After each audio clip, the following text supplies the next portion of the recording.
Dalam bayang gelap malam, seorang pendeta muda bernama Jongso memimpin ritual eksorsisme brutal di sebuah rumah keluarga Katolik. Seorang gadis kecil kerasukan iblis, tubuhnya menggeliat tak wajar. Suara parau iblis keluar dari mulutnya dan aroma maut menguar.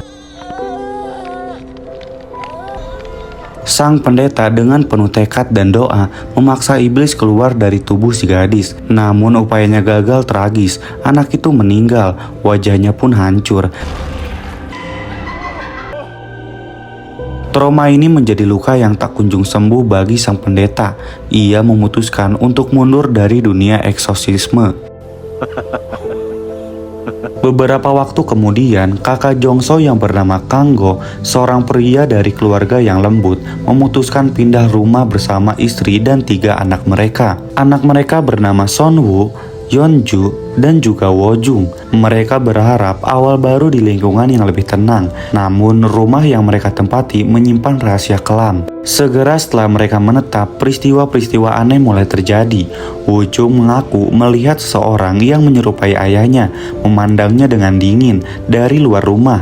Padahal Kanggo baru saja masuk dari arah lain. Sunwo mendengar ibunya memanggil dari dapur, namun kemudian dia melihat ibunya baru bangun dari kamar tidur. Dan juga Yeonju menyaksikan wajah kakaknya tiba-tiba berubah menjadi iblis di cermin. Satu hal yang menjadi jelas, ada sesuatu yang bisa meniru wajah dan perilaku mereka. Sebuah entitas jahat mulai menyusup, menggandakan, dan memecah kepercayaan dalam keluarga. Iblis yang menghuni rumah itu tidak menyerang secara langsung, tetapi mengadu domba anggota keluarga satu persatu. Mereka mulai saling mencurigai. Setiap malam, suara langkah kaki menggema, pintu terbuka dengan sendirinya, dan sosok menyeramkan muncul di sudut mata. Keluarga yang dulu hangat berubah menjadi ladang kecurigaan dan ketakutan. Sang ibu yang mendapati dirinya terkunci dari luar kamar mandi, melihat suaminya di dalam.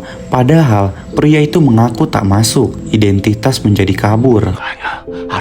뭐? 지금 말 다 했어? Kanggo yang merasa keluarganya sudah tidak aman lagi, akhirnya ia memanggil adiknya, Jongso, yang awalnya enggan datang karena masih dihantui kegagalan di masa lalu. Namun, setelah menyaksikan sendiri keanehan yang terjadi, ia menyadari iblis yang menghantui keluarga ini adalah entitas lama yang ia hadapi dahulu. Iblis ini memiliki kemampuan metamorfosis, yakni menyamar sebagai anggota keluarga untuk mengacaukan pikiran mereka. Jongso akhirnya kembali menjadi seorang eksorsis lagi. Ia bersikap melakukan ritual besar di rumah itu, tapi kekuatan entitas ini jauh lebih kuat daripada yang ia duga. Dalam satu malam tergelap, iblis mempermainkan mereka. Ia meniru Jongso dan mencoba membunuh keluarganya. Salah satu momen paling mencekam terjadi ketika 2 versi Jongso muncul secara bersamaan dan keluarga harus memilih siapa yang asli. Setelah banyak kejadian terjadi di rumah itu, akhirnya Jongso memulai ritual pengusiran iblis dengan alat suci dan doa-doa Latin. Iblis itu pun melawan dengan segala cara, mengguncangkan rumah, meneror lewat suara-suara mengerikan, dan meniru anggota keluarga satu persatu. Ritual itu berubah menjadi medan perang spiritual.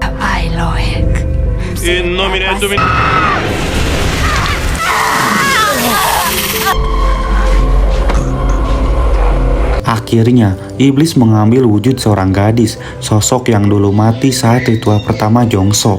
Ia menggoda, menyiksa, dan mengejek trauma lama sang pendeta. Namun, kali ini Jongso tidak gentar. Ia mengucapkan doa dengan penuh keyakinan, membakar jimat, dan menyegel iblis ke dalam tubuhnya sendiri untuk mencegahnya lepas kembali. Dalam pengorbanan terakhirnya, Jongso berkata, lebih baik aku mati daripada membiarkan keluargaku dihancurkan lagi. Akhirnya, Jongso pun memohon kepada Kanggo untuk segera mengurung dirinya sebelum ia berubah.